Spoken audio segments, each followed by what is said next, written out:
মহারাজ কি বলছে? কাছে পুত্র সন্তানের বাসনা করেন বা কন্যা সন্তানের বাসনা করেন, একটা জিনিস যেন বলতে ভুলবেন না যে হে ঠাকুর, আমার গর্ভে যে ছেলেকে পাঠাবেন, যে মেয়েটিকে পাঠাবেন, ও যেন আপনার চরণ সেবা করতে পারে, আর আমি কিচ্ছু চাই না।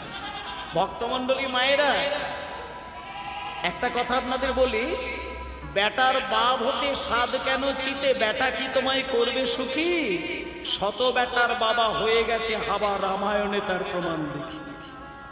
আপনি ছেলের বাবা হয়েছেন বলে সঠিক কথা, সঠিক কথা করছেন, কপালে যদি আপনার খাবার না থাকে, সঠিক আপনি 100 ছেলের বাবা হলেও না খেতে পেয়ে মারা যাবেন। আর আপনার কপালে যদি সুখ থাকে, আপনার সন্তান হওয়ার প্রয়োজন হবে না। 10টা বাবার কোল থেকে সন্তান এসে আপনাকে সেবা দিয়ে ভরিয়ে দেবে। সঠিক।